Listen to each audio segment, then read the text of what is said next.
Assalamualaikum and good day internet people.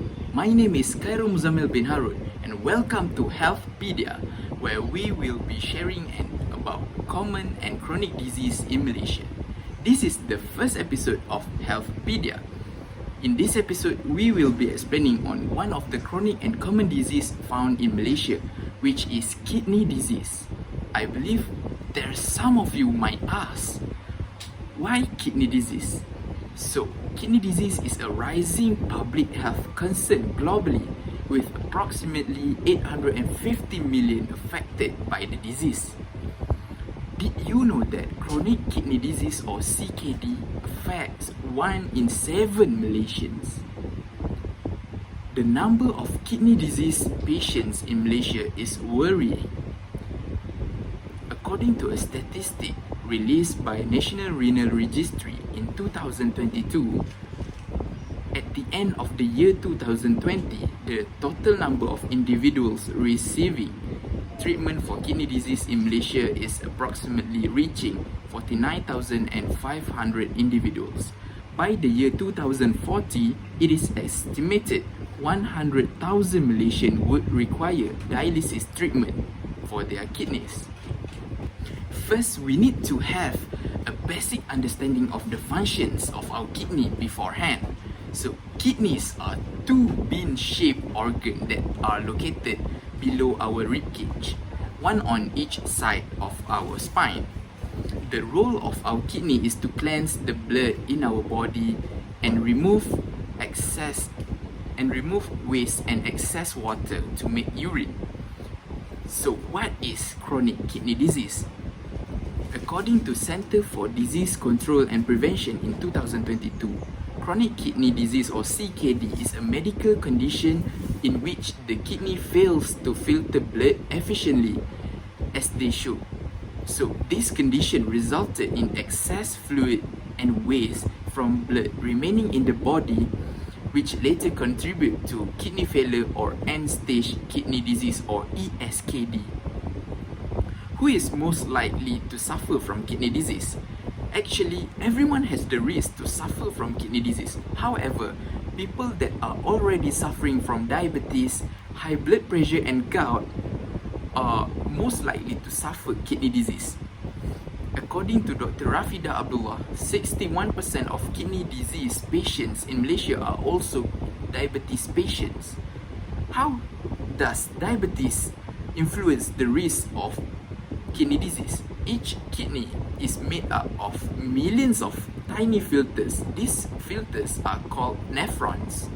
So, over time, high blood sugar from diabetes can damage blood vessels in the kidney as well as nephrons, so they don't work as well as they should, thus resulting to kidney disease for diabetes and high blood pressure patients. Next, we move on to the signs and symptoms for kidney disease.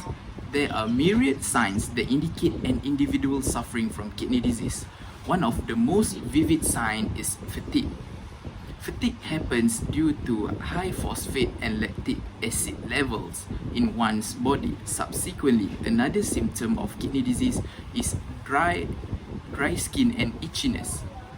As someone who managed a family member suffering from kidney disease, this is the most vivid sign of individuals suffering from kidney disease that we could find or we could see.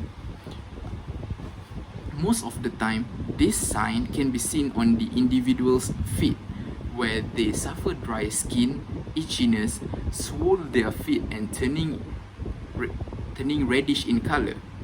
In addition, individuals who suffer from kidney disease may also look at their urinary excrement. Sometimes blood clots may appear as a result of kidney disease, with inflammatory sensation during the urination process.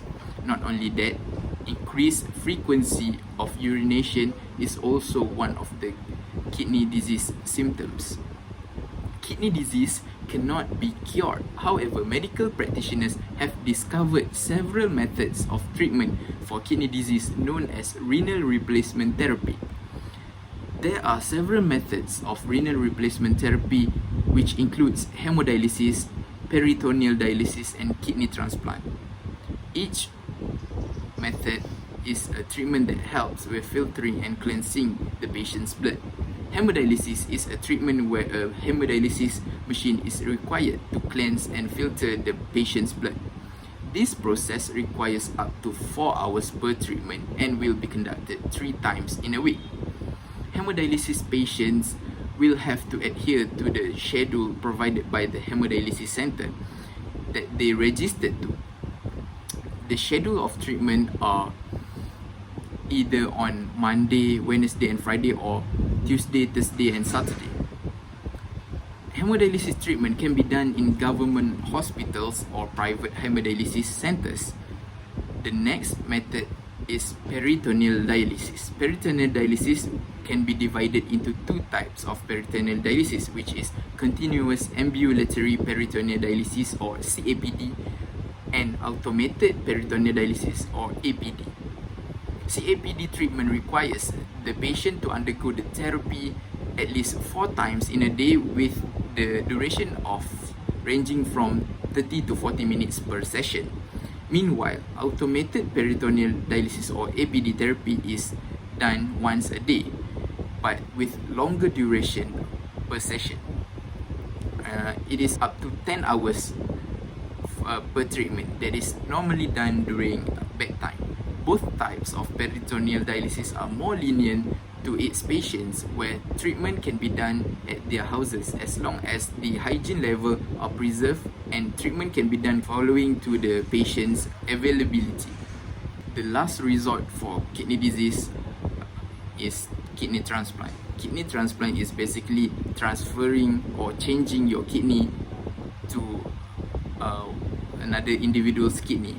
So kidney transplant can be divided into 2 subcategories, which is kidney transplant from living donor, which normally among instant family members such as parents, siblings and spouse, and finally kidney transplant from deceased organ donor. These organ donor are those who have took their oath as organ donor and willing to donate their organ once they pass away to hospitals. So there are few do's and don'ts that kidney disease patients have to adhere to in order to prevent more medical complications.